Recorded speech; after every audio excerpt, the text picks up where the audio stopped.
I've never been big on birthdays. Not because I don't like getting older or eating cake. I actually love cake. But because every year, it's a reminder of the pecking order in my family. And for as long as I can remember, I've been firmly at the bottom. My name's Evan. I'm 26 now, but the story I want to tell started when I was 25, just last year. I don't know what your family's like, but mine? My dad runs things like a Fortune 500 CEO, and we're all just departments under his thumb. My mom passed away when I was 13, and ever since then, it's been just the three of us. My dad, my younger sister Kayla, and me. Kayla's 22, fresh out of college, and she's always been the future. Dad's words, not mine. Growing up, I didn't resent her. Not really. She was the baby of the family, and after Mom died, Dad started coddling her like she was made of glass. She'd cry, and suddenly rules didn't apply. She'd pout, and Dad would hand her whatever she wanted. Meanwhile, I was expected to man up. I remember once in high school, I broke my wrist during football practice, and Dad told me to stop being dramatic because Kayla had a hard week. That kind of thing. It wasn't malicious, at least not at first. Just imbalanced. But as we got older, the imbalance grew into something bigger. Something uglier. By the time I graduated college, Dad had roped me into working for the family business, a moderately successful logistics company he'd started back in the 90s. Nothing glamorous, but steady. I started at the bottom, willingly. I didn't want handouts. I built software tools to improve scheduling, streamlined the invoicing process, negotiated better vendor contracts. The kind of stuff that made things run smoother without fanfare. I wasn't chasing praise, just results. Dad never said thank you. Not once. But he'd brag to his friends at dinner parties about how the company practically runs itself now. Sure, Dad. Like magic. Kayla, on the other hand, bounced between passions. First, she was going to be a fashion designer, then a travel influencer, then a wellness coach. Dad funded every new phase. Bought her a professional camera for her YouTube channel that lasted 2 months. Flew her to Bali for a content retreat with other influencers. When that fizzled out, he paid for her to take a 6-month self-discovery trip through Europe. She came back with a boyfriend from Amsterdam and a new plan to launch her own boutique line of eco-friendly luggage. Guess who covered the startup costs? Now, don't get me wrong. I wanted Kayla to succeed. I wasn't rooting against her. But every time she stumbled, Dad would throw money at her like it was Monopoly cash, while I was working 70-hour weeks, keeping his company afloat with nothing more than the occasional grunt of approval. I hadn't taken a vacation in 3 years. I hadn't even taken a sick day. When I got COVID, I worked from home with a fever. Dad said, "That's the kind of dedication this family needs." I thought maybe, just maybe, he meant it. Then came the birthday that flipped the switch. It was mid-October, Kayla's birthday. Dad always threw big parties for her, catered events, live music, custom cakes with little fondant purses or miniature Eiffel Towers, depending on her current obsession. This year, it was at a rooftop venue downtown, all string lights and champagne flutes, and a private DJ playing what sounded like a Spotify playlist titled Rich Girl Vibes. I wasn't surprised. I showed up in a button-down and slacks straight from the office. Everyone else looked like they were going to a fashion gala. The whole night felt like a performance. Guests fawned over Kayla, who wore a white silk dress and made sure everyone knew it was custom-made by a Milanese designer she met during her last trip. Dad was beaming. I stood near the back, nursing a drink and avoiding small talk. Eventually, the cake came out. People gathered. Dad clinked his glass. He gave a speech, of course. He always gave speeches. But this one hit different. "She's the future of this family," he said, raising his glass to Kayla. "A visionary. A creator. Someone who doesn't just follow paths. She makes them. I've never been prouder." The crowd clapped. Kayla smiled like she was accepting an Oscar. I waited for him to pivot, to say something like, "And let's not forget Evan, who's been working hard behind the scenes." But he didn't. He just moved on. That was it. Later, when things died down, Dad pulled out a set of keys and handed them to Kayla. "It's waiting outside," he said. "Happy birthday, sweetheart." She squealed, hugged him, and ran off with a few of her friends to see her gift, a brand new Audi, parked in front with a bow on it. I watched through the window as she jumped up and down like a teenager. Then Dad turned to me. "You should think about working harder," he said, not unkindly. "You've hit a bit of a plateau. Don't get comfortable." He reached into his pocket and handed me a small box. I opened it. It was a silver keychain shaped like a gear. On the back, it read, "Grind now. Shine later." I stared at it for a second. Then I looked at him. "That's your birthday gift?" asked someone nearby. Dad laughed. "Well, it's motivational. That's worth more than a car, right?" Everyone chuckled. I didn't. I just nodded, slipped the box into my pocket, and walked outside for air. In that moment, something clicked in me. Something that had been cracking quietly for years, but finally snapped. I wasn't angry, not yet. Just hollow. Like I'd finally realized the truth I didn't want to admit. No matter how much I gave, it was never going to be enough. Not for him. Not compared to her. And that was the night I decided I was done. Not just with the party. Not just with my dad's empty gestures. I was done being the silent engine behind his empire. I was done being invisible. I didn't tell anyone. I didn't make a scene. I just slipped out the back, went home, and spent the rest of the night staring at the ceiling, thinking about all the ways I'd propped up a man who saw me as a spare part in a machine he didn't understand. The next morning, I walked into the office, cleared my desk, and left a resignation letter in his top drawer. I didn't say goodbye. I didn't answer when he called the next day, or the day after that. I disappeared, and let the cracks I'd been patching for years finally start to show. That was just the beginning. What happened next? Well, let's just say the house of cards came down faster than I ever expected. But I'll get to that. The silence after I left was louder than I expected. Not literal silence. My phone buzzed plenty the first week. Missed calls. A few messages from Dad that swung between confused and condescending. One just said, "If you're having a midlife crisis at 25, you should talk to someone. You're needed here." Another read, "Kayla says you're being dramatic." I agree. Let's talk like men. I didn't reply. Not once. I'd spent too long pretending this was normal. Pretending I was just being sensitive. That if I worked harder, longer, better, maybe I'd earn the basic recognition I gave up on asking for years ago. But after that birthday party, something in me shifted. I stopped craving his approval. Stopped chasing the idea that if I just stayed loyal enough, I'd finally be treated like I mattered. But I won't lie and say it was easy. For the first time in my adult life, I wasn't waking up to a packed calendar or back-to-back calls. No emails to answer, no fires to put out. Just quiet. At first, it was disorienting. I walked around my apartment like a stranger in my own life, uncertain whether I'd made a mistake. But then I started breathing again. And sleeping. Like actually sleeping. Meanwhile, I heard murmurs from a few coworkers I still had on LinkedIn. Whispers of invoices going unpaid, missed shipments, clients growing restless. I watched from a distance as the tiny machine I'd kept oiled began to stutter and stall. I didn't feel guilty, just numb, like I'd stepped away from a sinking ship I'd spent years trying to plug with my bare hands. A few weeks passed. Then one afternoon, I got a call from Mr. Porter, one of our oldest and most important clients. He didn't know I'd left. Thought I was still running logistics. Said he'd been trying to reach the office for days, but kept getting vague promises and no follow-through. He sounded frustrated, tired. Said, "You're the only one who ever knew what was going on over there, Evan. Did something happen?" I told him, gently, that I didn't work there anymore. He went quiet. Then he sighed. "Well," he said, "that explains a lot." It felt like someone had just put words to everything I'd been feeling. But even as the cracks in the company widened, Dad didn't back down. If anything, he doubled down on Kayla. She announced on Instagram that her eco-luggage brand was finally launching. The pictures were polished, the captions full of words like sustainable, innovative, and visionary. She posted videos of herself unboxing samples, explaining her creative journey, and doing photo shoots with pastel suitcases and flower fields.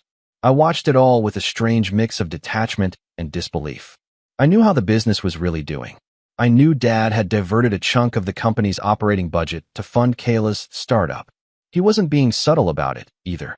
A former coworker forwarded me an internal memo that said budget had been restructured to prioritize long-term family investments. Whatever that meant. Still, I said nothing. Let it all unravel. But the moment that really pushed things over the edge, the true breaking point, came a month later. It was early December, cold and gray, and I was visiting Mom's grave. I did it every year, same day, same time. Quietly. No fanfare. She'd passed away on December 5th when I was 13. And even though we never made a big deal out of it, I always felt like she deserved a moment. I brought flowers. Sat there for a while, just thinking. Then, Out of nowhere, Kayla showed up. I didn't even hear her heels crunching through the frosted grass until she was a few feet away. "Oh," she said, spotting me. "Didn't expect you here." She was wearing a cream-colored coat that probably cost more than my car and oversized sunglasses even though it was cloudy. I stood up, brushing dirt from my jeans. "Why wouldn't I be here?" I asked. "It's Mom's anniversary." She tilted her head, as if that hadn't occurred to her. "Right? Yeah, I just thought. Since you've been off the grid or whatever." "I took a break," I said. "Didn't realize that made me a ghost." She smirked. "Dad thinks you're being immature." I didn't answer. She stepped closer to the headstone, pulling a phone from her pocket. "I'm just stopping by for a photo," she said, flipping her hair. "Posting something about Mom. The engagement last year was insane." I blinked. "Wait, you're taking a picture?" "Yeah, duh." She crouched down, angling her phone toward the headstone. "It's for the brand. Like, grounding myself. Reminding people I've had struggles too. That kind of thing." I stared at her. "You're using our mom's grave for clout." Kayla looked up, annoyed. "Don't be so dramatic. It's storytelling. People relate to grief." I opened my mouth, then closed it. I didn't trust myself to speak. She took a few shots, filtered them, then stood and turned to me. "Anyway, you should talk to Dad. He's stressed. I think he's hoping you'll come crawling back soon." "Not happening." She shrugged. "Suit yourself. But, since you're not doing anything, maybe you could help pack some orders for my luggage line? It's been overwhelming lately." I actually laughed. Out loud. A short, bitter sound. "What?" she asked. "You really don't get it, do you?" I said. She frowned. "Get what?" "That I'm done. With you. With Dad. With all of it." Kayla rolled her eyes. "So you're gonna sulk forever because you didn't get a car for your birthday? Grow up." I walked past her without another word. She called after me. Maybe if you weren't so obsessed with being a martyr all the time, people would actually want to help you." I didn't look back. Later that night, I got a call from Dad. I let it ring. Then another. Finally, a message came through, just one line. "Need you to come in tomorrow. We need to talk." Seriously, I ignored it. But curiosity got the better of me the next morning. I took a walk past the office, just to see. It was mid-morning, but the parking lot was half empty. Through the glass doors, I spotted two receptionists whispering at the front desk. The place looked off. Not frantic, not chaotic, just confused. Like a machine missing its core piece. That night, Dad showed up at my apartment. I hadn't seen him in person since Kayla's birthday. He looked different. More tired. A little grayer. "Evan," he said when I opened the door. "Can we talk?" I didn't invite him in. Just leaned against the frame. "I'll keep it short," he said. "The company's struggling." I waited. "We've lost 3 major clients. Deadlines are being missed. There are issues with cash flow. It's temporary, but I could use your help getting things back on track." I almost laughed again. "Temporary?" I asked. "Or the result of pulling funds to pay for luggage prototypes and influencers?" He stiffened. "That's irrelevant." "No," I said. "That's exactly the problem. You gambled the company on Kayla's latest identity crisis." He bristled. "Kayla is trying to build something. So was I said, my voice sharp now. "But you never gave a damn about that. You only saw what she could become, not what I already was." He shifted, clearly uncomfortable. "This isn't about favoritism, isn't it?" I asked, stepping closer. "When she got a car, and I got a lecture. When she got a team, and I got told to grind harder. When she gets to post about grief, and I'm expected to quietly clean up everyone's messes." Dad didn't respond. "I'm not coming back," I said finally. "Not to save your business. Not to patch your mistakes. And definitely not to help Kayla ship pastel suitcases to influencers in Malibu." His jaw clenched. "You're making a mistake." "No," I said. "I finally stopped making them." He stood there for a long moment, then turned and walked away. I shut the door and stood in the hallway, heart pounding. That was the night I decided to stop waiting for an apology and start planning something else. Something bigger. Because watching them scramble was satisfying, but I wasn't done yet. Not even close. I'd love to say I felt triumphant after that night. That telling my dad off in the hallway of my apartment gave me some deep catharsis. But the truth? I didn't sleep much. I lay in bed staring at the ceiling, wondering what came next. For the first time in years, I had no paycheck, no backup plan, no real direction. Just a hollow victory and a head full of emotions I'd been bottling up since I was a teenager. In a weird way, that was my rock bottom. Not the confrontation itself, but the silence that came after. The realization that I'd walked away from everything I knew without a clear destination. The kind of freefall that feels empowering in movies but terrifying in real life. My savings weren't infinite, and the rent on my apartment wasn't cheap. The family business had always been my world, not just my job, but my structure. Without it, my days blurred together. I tried applying for jobs in logistics, but every time I sat down to write a cover letter, I felt this ache in my chest. I wasn't ready to jump back into the same world, not under someone else's thumb, and definitely not to rebuild someone else's dream. I started going for long walks in the morning, just to feel like I had somewhere to be. There's something about walking alone in the cold that forces you to think. No distractions, just breath and footsteps. It was during one of those walks that I passed an old warehouse that had been for sale for months. It wasn't anything special, rusted shutters, cracked windows, weeds in the parking lot, but something about it caught my eye. I don't know what possessed me to look it up later that day, but I did. The price was surprisingly low, probably because it was zoned in a light industrial area most people didn't want to touch. I laughed at first, then stared at the listing, then laughed again. Then I didn't stop thinking about it. You know those quiet moments when something clicks and you can't explain why. That warehouse became an obsession. I started sketching out ideas in a notebook I hadn't touched in years. Ideas I'd pushed aside because I was too busy or too committed to the family business. But now I wasn't either of those things. Now I was just Evan, broke, unemployed, and weirdly excited. I didn't buy the warehouse, not yet. But I filed an LLC. I called it Cornerstone. Not flashy, not trendy, just solid. Then I reached out to a few old clients I had good relationships with. Not to steal them. I wasn't trying to gut my dad's business. I just wanted to ask questions. What did they wish logistics companies did better? Where were their biggest frustrations? What problems were they still trying to solve? To my surprise, they answered. Not just politely, enthusiastically. One even said, "Honestly, if you ever start something on your own, call me." You were the only one who actually understood how to fix things instead of just talking about them. That stuck with me. So I started working. Slowly, quietly. I didn't have funding or a team, but I had a laptop, a vision, and time. All the things I'd never had when I was buried in someone else's priorities. I built a new kind of logistics model. Leaner, tech-forward, focused on small and mid-sized businesses that got ignored by the giants. I designed it to be flexible, personalized. I wanted every client to feel like they were the only one on the roster. I spent the next few months living frugally. No more takeout, no more Friday night drinks, no new clothes. Just sweat, planning, and code. I converted my second bedroom into a makeshift office and set rigid hours for myself. I wasn't working for my dad anymore, but I wasn't going to slack off. This time, it was for me. I launched the Cornerstone beta in late spring. Quietly. No press, no grand opening, no dramatic social media post. Just a handful of early clients and a promise. We'll handle the heavy lifting. You focus on what you do best. And people responded. Not in droves, but enough. Enough to pay the bills.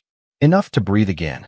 A month in, I got an email from Mr. Porter, the old client who'd called me during the first wave of my absence. He said he'd heard I was back in the game and asked if I'd be interested in taking on one of his new contracts. I was. That contract turned into 2, then 4. Cornerstone wasn't flashy. It wasn't viral. But it worked because I worked. Because I cared. And because I knew what it felt like to be treated like a cog instead of a person. For the first time in my adult life, I felt proud of something that had my name on it. Meanwhile, I heard things about my dad's company. Through the grapevine, mostly. More clients dropping. Staff leaving. Something about a bad shipment deal in Chicago that cost them thousands. Kayla's luggage line quietly shuttered. Apparently, she never figured out the actual supply chain side of things and didn't want to deal with the boring back end. Last I saw, her Instagram had shifted to self-growth content and inspirational quotes over filtered sunsets. I didn't celebrate their failures, but I didn't mourn them either. One morning in July, I got a call from my cousin Leo. He used to work in sales at my dad's company, but had quit a few weeks after I did. "You free for lunch?" he asked. "I have a story you're going to want to hear." We met at a tiny sandwich place near my apartment. Leo looked tired, but relieved. "They're hemorrhaging," he said, biting into a meatball sub. "Like full-on spiral. Your dad's been trying to act like it's just a rough quarter, but the books are brutal. Half the office knows it's only a matter of time. I nodded, sipping my coffee. I figured as much. But that's not the story, he added. You'll love this part. He leaned in. Your dad had a meeting with the bank last week, trying to renegotiate some loans. He brought Kayla. I raised an eyebrow. She tried to pitch herself as a co-CEO, Leo said, grinning. Talked about her visionary leadership and creative brand synergy. The banker asked her to explain the company's quarterly losses, and she just froze, completely blank, then started talking about TikTok trends. I couldn't help it. I laughed. Hard. Leo chuckled too, then sobered. Honestly, I think he thought you'd come back by now, that you'd bail him out again. He doesn't know what to do without you. That hit deeper than I expected. He ever talk about me? I asked. Leo paused. Not much. But when he does, it's weird. Like he doesn't get it. Still thinks you're just being stubborn or taking things too personally. Like he never put the pieces together. I nodded slowly. That tracked. Dad didn't deal in reflection. Only projection. After lunch, I walked back home and sat at my desk, staring at the growing client list on my screen. It felt surreal. Just a year ago, I was invisible in my own family. Now I had something real. Something mine. But the thing that surprised me most? I didn't feel angry anymore. Not numb. Not bitter. Just detached. Like I'd finally stepped out of a storm I didn't realize I'd been living in for years. The company was doing well. I'd hired my first part-time assistant, a sharp, detail-oriented guy named Malik who reminded me of myself at 22. I told him, you won't go unnoticed here. Ever. And I meant it. I wasn't rich. Not even close. But I was stable. And every contract I signed, every system I built, every client who said, you actually listen, was another brick in the foundation I never thought I'd have. The rise wasn't dramatic. There was no movie montage or viral moment. Just grit, focus, and quiet victories. But honestly, that made it sweeter. Because it was real. Because it was mine. I still hadn't spoken to my dad since that night at the apartment. But that was about to change. Because one morning, I got a letter. Not an email. Not a text. A printed letter. In a manila envelope. Hand-delivered. It was from my father's lawyer. And it wasn't an invitation to talk. It was a request. No, a plea. And what it said inside made my stomach drop. The envelope was thick. Heavier than you'd expect for a simple letter, with my name typed neatly on the front. No return address. No branding. Just a single word in the bottom corner. Confidential. I stared at it for a long time before I opened it. Something about the way it was hand-delivered unsettled me. This wasn't a casual note. This was orchestrated. Deliberate. A move. Inside was a neatly typed document on legal letterhead from my father's longtime attorney, Charles Wexler. A man I'd only met once, years ago, during a client dinner where he spoke more like a PR rep than a lawyer. The letter opened formally, as if this was just a matter of professional interest. Dear Mr. Evan Price, I am writing on behalf of your father, Mr. Raymond Price, regarding an urgent matter pertaining to the continued viability of Price Logics Inc. Due to a series of unfortunate financial downturns, Mr. Price is requesting a confidential meeting with you to discuss a potential strategic partnership or transitional advisory role within the company. The meeting is proposed for Thursday, 11 a.m., at the Wexler & Associates offices. This conversation will remain strictly off-record unless mutually agreed otherwise. Please RSVP no later than Tuesday at 4 p.m. Best regards, Charles Wexler, ESQ. I let the letter fall onto my kitchen table and just sat there. A strategic partnership? After a year of silence, after I'd walked away with nothing, after he'd doubled down on Kayla and all but pretended I never existed, now he wanted my help? No, not just help. A private meeting. A plea for assistance disguised as a business transaction. I should have thrown it away, but I didn't. I spent the rest of that day pacing around my apartment. Not angry, just calculating. Because here's the thing about someone like my father. When he gets desperate, he gets sloppy. And if he was sending letters through his lawyer instead of picking up the phone himself, it meant he'd already burned his last match. This wasn't just a business problem anymore. It was survival. And somewhere along the line, the man who used to make me feel like I owed him my entire future now found himself on the edge. And I was the only person left with the tools to fix it. But I wasn't going to fix it. I was going to end it. Not with a tantrum.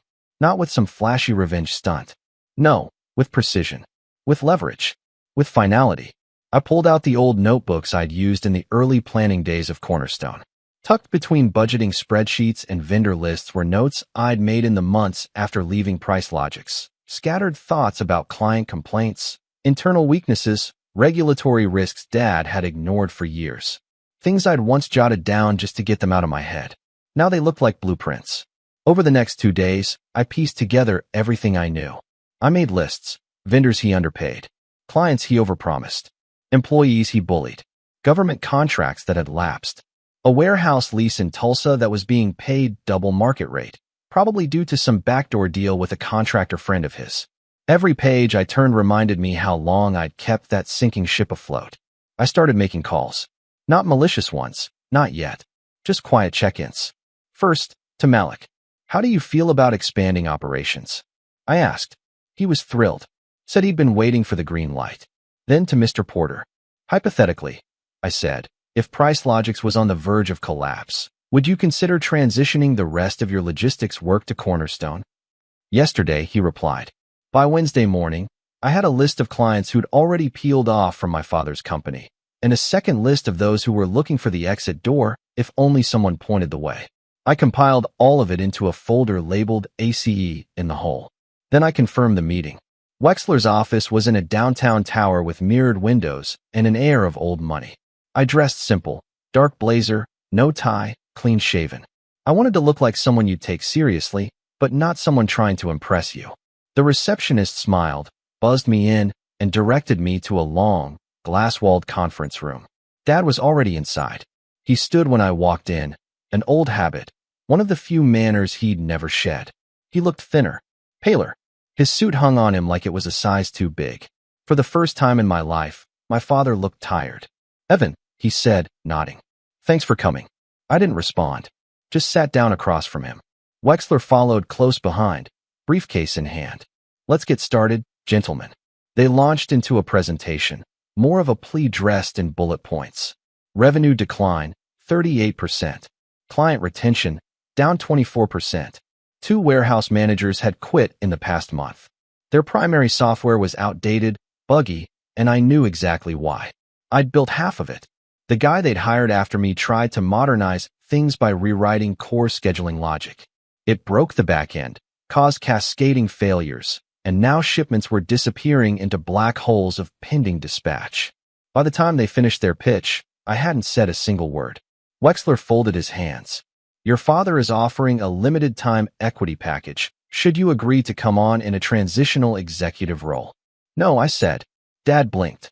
"You haven't heard the offer yet." "I don't need to." He sat back, mouth tight. I pulled out the folder. I brought something too. Inside were 2 neatly stacked documents. The first was a list of every known client I had proof was already shopping for alternatives. The second was a proposed partnership outline, not for PriceLogix, but for acquiring its remaining assets under a Cornerstone expansion. Dad stared at the pages for a long time. "What is this?" he asked. "A lifeboat," I said. "For the parts worth saving. The brand's done. The leadership's a joke. But the infrastructure? The warehouses, the logistics network? That has value. And I've built a better system to manage it." He didn't respond. Just sat there, nostrils flaring. Wexler leaned forward, scanning the top page. "So you're proposing a hostile acquisition?" "No," I said calmly. "Hostile would be me calling every one of your vendors and clients tomorrow and telling them how unstable your operations are. This is mercy." Dad's eyes locked on mine. "You think you can take what I built?" he hissed. "I already did," I said. "You just haven't accepted it yet." The room went silent. Eventually, Wexler cleared his throat. "We'll review and respond within 72 hours. I nodded. "That's generous. But the offer expires in 48. I stood, buttoned my jacket, and walked out without looking back. Outside, the air felt cooler, lighter. It was the first time I'd ever truly felt taller than my father. The next 48 hours were a blur of calls, contracts, and contingencies. I didn't know how he'd respond.